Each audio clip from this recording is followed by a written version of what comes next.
అందరికీ నమస్కారం అండి.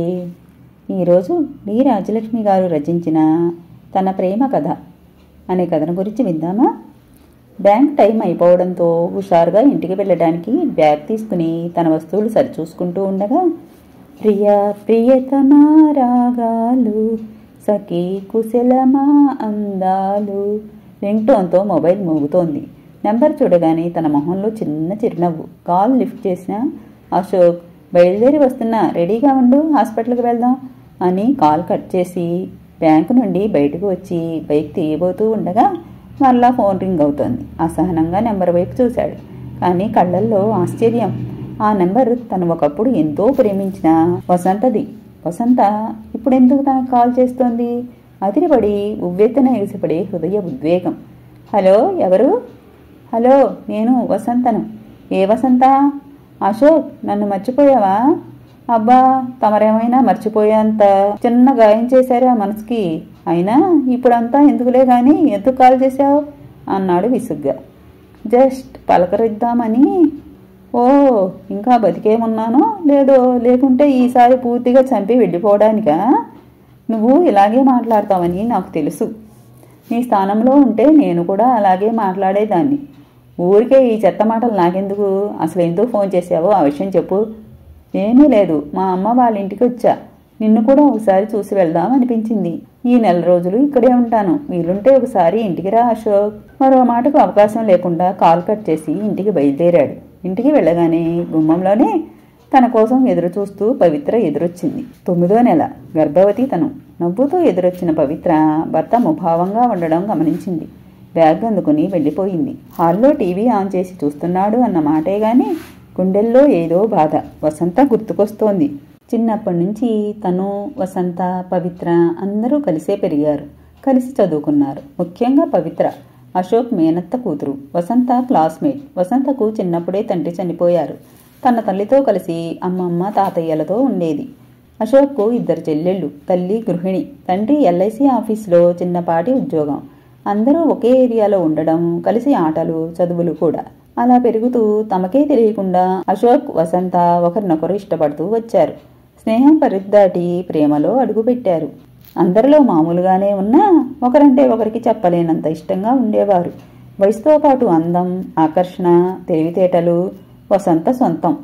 అశోక్ కూడా ఒకరోజు తన మనసులోని మాటను వసంతకు చెప్పాడు. తను కూడా ఒప్పుకుంది. ఇక అప్పటి నుంచి వసంత చదివే కాలేజీలోనే అశోక్ కూడా జాయిన్ అయ్యాడు. స్వతహాగా ఇద్దరూ తెలివైన వారు. చదువులో కూడా ముందుండేవారు. కాలేజీలో క్లాస్ అయిపోగానే కలుసుకునేవారు. ఇద్దరూ మాటలకు కూర్చుంటే సమయమే తెలిసేది కాదు. చిన్ననాటి స్నేహితులు కాబట్టి ఎవరూ వారిని అనుమానంగా చూడలేదు. డిగ్రీ మొదటి సంవత్సరంలో ఉండగా అశోక్ పూర్తిగా వసంత ప్రేమలో పడి ఫెయిల్ అయ్యాడు. వసంత కూడా అత్యవసర మార్కులతో పాస్ అయింది. ఇంట్లో తిట్ల దండకాలు మొదలయ్యాయి ఇద్దరికి. ఇక అప్పటి నుండి సీరియస్గా చదవడం మొదలుపెట్టారు. తమ ఇద్దరూ కలిసి జీవించబోయే జీవితం గురించి కలలు కనేవారు. ఇద్దరిది ఒకటే కులం కాబట్టి పెళ్లికి కూడా ఏ ఆటంకం ఉండదు అని ఆశపడ్డారు. బావా, కాఫీ అంటూ చేతిలో కాఫీ కప్తో నిండు గోదారిలా చేతి నిండా గాజులతో పెద్ద కుంకుమ బొట్టుతో నిదానంగా నడుచుకుంటూ వచ్చి కాఫీ ఇచ్చింది పవిత్ర. కాఫీ కప్ అందుకుంటూ దగ్గరలో సోఫాలో కొత్త చీర, గాజులను చూస్తూ, ఏంటిది, ఎవరిచ్చారు అన్నాడు. అయ్యో, చెప్పడం మర్చిపోయా బావా, ఉదయం మన ఇంటికి వసంత వచ్చింది, నా కోసం ఇచ్చి వెళ్ళింది అంది. మనసులో ఉన్న కోపాన్ని కంట్రోల్ చేసుకున్నాడు. లేచి బెడ్రూంలోకి వెళుతూ పవిత్ర వైపు తిరిగి, నా కొంచెం తలనొప్పిగా ఉంది, డిస్టర్బ్ చేయకు అన్నాడు. అలాగే బావా, మరి హాస్పిటల్కు? ఈరోజు వద్దు, రేపు వెళ్దాంలే అంటూ వెళ్ళిపోయాడు. వెళ్ళి బెడ్పై పడుకున్నాడు. తనకే తెలియకుండా తన కంటి నుండి 2 కన్నీటి బొట్లు కళ్ళ నుండి వెలువడి సెలవు తీసుకున్నాయి. అశోక్, వసంత ఈసారి పోటీపడి చదివారు. ఎక్కువ మార్కులు ఎవరికి వస్తాయి అని. ఇంట్లో ఇద్దరికీ మంచి మార్క్స్. అప్పుడే వసంతకు పెళ్లి సంబంధాలు చూడటం మొదలుపెట్టారు వాళ్ళ ఇంట్లో వాళ్ళు. ఇంట్లో చెప్పి ఒప్పించే ధైర్యం ఇద్దరిలో లేదు. అప్పుడే అశోక్ బ్యాంక్ ఎగ్జామ్ రాయడం, అతనికి జాబ్ రావడం చకచకా జరిగిపోయాయి. ఇదే విషయాన్ని వసంతకు చెబుదామని సంతోషంగా వసంత వాళ్ళ ఇంటికి వెళ్ళాడు. ఇంట్లో ఎవరూ లేరు. అందరూ బంధువుల ఇంట్లో పెళ్లి ఉంటే అక్కడికి వెళ్ళారు. ఎప్పుడూ లేని విధంగా వసంత ప్రవర్తించింది. తను ఎంత సంతోషంగా మాట్లాడుతూ ఉన్నా పెద్ద ఇంట్రెస్ట్ చూపించలేదు. పైగా ఇంకెప్పుడు నన్ను కలవద్దు అశోక్, నాకు పెళ్లి నిశ్చయం చేశారు, బహుశా ఇదే లాస్ట్ ఇక నుండి ఫ్రెండ్స్గా మిగిలిపోదాం అంది. ఒక్క క్షణం అశోక్కు ఏం మాట్లాడాలో అర్థం కాలేదు. నీకేమైనా పిచ్చా, లేక జోక్ చేస్తున్నావా, పెళ్లి వద్దనంటున్నావు అన్నాడు. జోక్ కాదు, సీరియస్. నిన్ను కొన్ని రోజులు భరించడమే కష్టం, జీవితాంతం భరించలేను. ఎవరితో మాట్లాడనివ్వలేదు నువ్వు. ఎవరైనా ఏదైనా అంటే గొడవ పడతావు. ఇలాంటి నీతో పెళ్లి చాలా కష్టం, మనిద్దరికీ సెట్ అవ్వదు. నచ్చిన అమ్మాయిని పెళ్లి చేసుకో. నెక్స్ట్ మంత్ నా పెళ్లి, నా దూరపు బంధువుల అబ్బాయితో. తను కూడా గవర్నమెంట్ జాబ్ అంది నిర్లక్ష్యంగా. చూడు వసు, నాది అనుమానం కాదు, ప్రేమ మాత్రమే. ఎవరితో మాట్లాడకు అని నేనెప్పుడూ చెప్పలేదు. మంచి అలవాట్లు లేని అబ్బాయిలు నీతో మాట్లాడడం నాకు నచ్చలేదు, అదే చెప్పాను తప్ప. నిన్ను నా సొంతం అనుకున్నా, నా ప్రాణం కంటే ఎక్కువగా ప్రేమించాను. నీకు దెబ్బ తగిలితే నేను విలవిల్లాడిపోయాను. నిన్ను ప్రేమించాను కాబట్టి పసిబిడ్డలా కాపాడుకోవాలి అనుకున్నా. ఇప్పుడు తెచ్చుకున్న ఉద్యోగం కూడా నీకోసమే. ఉద్యోగంతో వచ్చి మీ పెద్దలతో మాట్లాడి నిన్ను పెళ్లి చేసుకుందాం అనే కదా అన్నాడు బాధగా. అయినా వసంత ఏమీ వినే ఆలోచనలో లేదు. వద్దు, నువ్వు నాకొద్దు, ఇక్కడి నుండి వెళ్ళిపో అంటూ మాట్లాడింది. చివరికి అశోక్ ఎంతో బతిమాలుకున్నా కూడా వసంత వినలేదు. ఎంతో దిగులుగా ఇంటికొచ్చాడు అశోక్. ఇంకా ఆ రోజు నుండి వసంత కనిపించలేదు. 2 నెలలకు వసంత పెళ్లి జరిగిపోయింది. ఇక అశోక్ వేదన, బాధ ఎక్కువైపోయాయి. 4 రోజుల తర్వాత అశోక్ వాళ్ళ ఇంటికి వచ్చింది వసంత. అందరితో సంతోషంగా మాట్లాడి ఏమీ జరగని దానిలా ప్రవర్తిస్తూ అశోక్తో కూడా చాలా మామూలుగా మాట్లాడింది. అశోక్ మనసు రగిలిపోయింది. ఎంత ప్రేమించాడు, కానీ వసంత ఎంతలా మారిపోయింది అనుకుంటూ. వారం రోజుల తర్వాత అకస్మాత్తుగా అశోక్ తండ్రి హార్ట్ అటాక్తో చనిపోయారు. ఒకదాని తర్వాత ఒకటి. ఒకవైపు వసంత దూరం, ఇప్పుడు తండ్రి మరణం.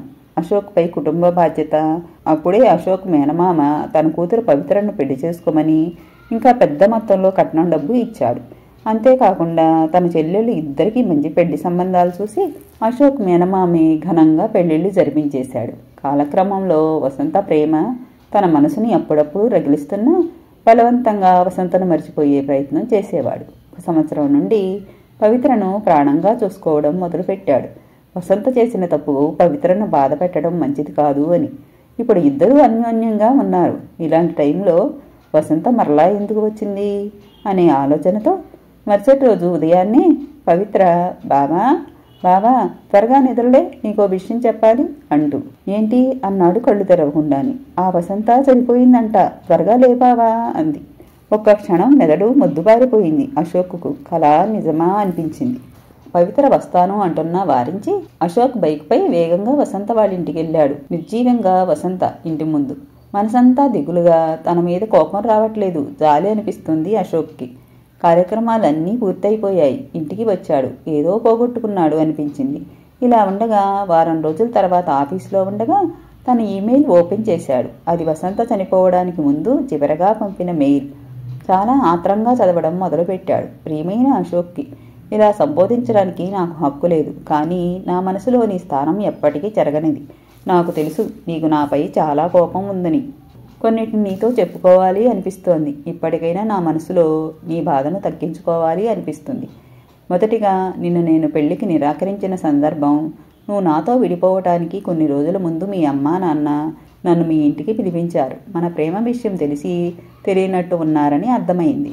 ఆ రోజు మీ అమ్మ చెప్పిన విషయం, నేను మీ ఇంటి కోడలు అవ్వడం వారికి ఇష్టం లేదని, ఇంకా మీ మేనమామ కూతురితో నీ పెళ్లి జరగాలనేది వారి నిర్ణయం. నీ పెళ్లి మీ మేనమామ కూతురితో జరగడం వల్ల మీ చెల్లెలకు మంచి సంబంధాలు తెచ్చి మీ మేనమామనే వారి పెళ్లి ఖర్చులు భరించుకుంటారు అని చెప్పారు. ఇంకో విషయం, వాళ్లను కాదని మనం పెళ్లి చేసుకున్నా మనల్ని విడగొట్టి నన్ను నీ నుండి దూరం చేస్తామని చెప్పారు. భయపడ్డా, బాధపడ్డా. అందరూ బాగుంటారంటే మన ప్రేమను త్యాగం చేయడంలో తప్పు లేదు అనిపించింది. అందుకే కష్టంగా ఉన్నా, బాధగా ఉన్నా నీకు దూరం అవుదాం అనుకున్నా. అలాగే దూరం అయ్యా కూడా. నాకు పెళ్లి జరిగిపోయాక అసలు కథ మొదలైంది. మా ఆయనకు ఎవరో పెళ్లికి ముందు మన ప్రేమ కథ గురించి చెప్పారట. అది తెలిసిన రోజు నుంచి నాకు ఇంట్లో నరకం మొదలైంది. ప్రతిరోజు గొడవలు, దెబ్బలు, చీత్కారాలు. ఆయనకు నా మొహం చూడటం కూడా నచ్చేది కాదు. చాలా బాధ అనిపించేది. ఏం పాపం చేశాను అని నరకం నాకు. మనసారా కోరుకున్న నిన్ను కోల్పోయాను. పెళ్లితో నరకంలోకి వచ్చాను. ఈ విషయాలు చెప్పుకోవడానికి కూడా లేదు. అమ్మకు, అమ్మమ్మకు, తాతయ్యకు తెలిస్తే బాధపడతారని ఎవ్వరికీ చెప్పేదాన్ని కాదు. మా ఆయన కూడా నాతో నెలలో 20 రోజులు ఆఫీస్ వర్క్ అంటూ వెళ్ళిపోవడం నాకు కూడా బాధ అనిపించేది. అందుకే బలవంతంగా ఆ పెళ్లి బంధంలో సర్దుబాటు చేసుకోలేకపోయాను. కనీసం నేను లేకుండా పోతే నా భర్త వేరొకరిని చేసుకుని ఆయన సుఖంగా ఉంటాడు. ఇప్పుడు కూడా ఈ నిజం నీకు తెలియాలనే చెప్తున్నా. మనస్ఫూర్తిగా నన్ను క్షమించు. పవిత్ర మంచిది. తనకు ఈ విషయాలేవీ తెలియదు. ఇంట్లో అందరూ ఈ విషయాలేవీ మీకు తెలియదు అనుకుంటున్నారు. మీరు కూడా తెలియనట్లే ప్రవర్తించండి. సెలవు. ఉత్తరం చదవడం అయిపోగానే అశోక్ మనసంతా పశ్చాత్తాపంతో నిండిపోయింది. ప్రతి ప్రేమ కథకు మనకు తెలిసిన కోణం ఒకటే, అటువైపు జరిగే పరిణామాలు తెలియవు. వసంత పడిన బాధ, మానసిక వేదన గుర్తొచ్చి వెక్కి వెక్కి చిన్నపిల్లాడిలా ఏడ్చాడు. తన జీవితం అర్ధాంతరంగా ముగిసిపోవడానికి బాధ్యులు ఎవరు? పరోక్షంగా తన కుటుంబ సభ్యుల స్వార్థం అనిపించింది. కానీ చివరగా ఎవరిని ఏదీ అనకూడదు అని అశోక్ సంతోషమే తన చివరి కోరిక అని వసంత చెప్పకనే చెప్పింది. తన వసంత ఇక రాదు, కానీ తమ ప్రేమ జ్ఞాపకాలు ఓదార్పుగా తన జీవితం సాగిపోవాలి అనుకున్నాడు. ఫోన్ మోగింది. పవిత్ర కాన్పు నొప్పులతో ఉంటే ఆసుపత్రిలో చేర్చామని అశోక్ చెల్లెలు చెప్పింది. హాస్పిటల్కు వెళ్ళాడు. పండంటి పాప పుట్టింది. సంతోషంగా గుండెకు హత్తుకున్నాడు. మనసుకు సంతోషం. దూరమైన వసంత ప్రేమ దగ్గరైనంతగా. సర్వేజన సుఖినో భవంతు. ఈ కథ ఇంతటితో సమాప్తమండి. తిరిగి మరో మంచి కథతో మళ్ళీ కలుసుకుందాం. నా కథలు కానీ మీకు నచ్చినట్లయితే నా ఛానల్ను తప్పకుండా సబ్స్క్రైబ్ చేసుకోండి.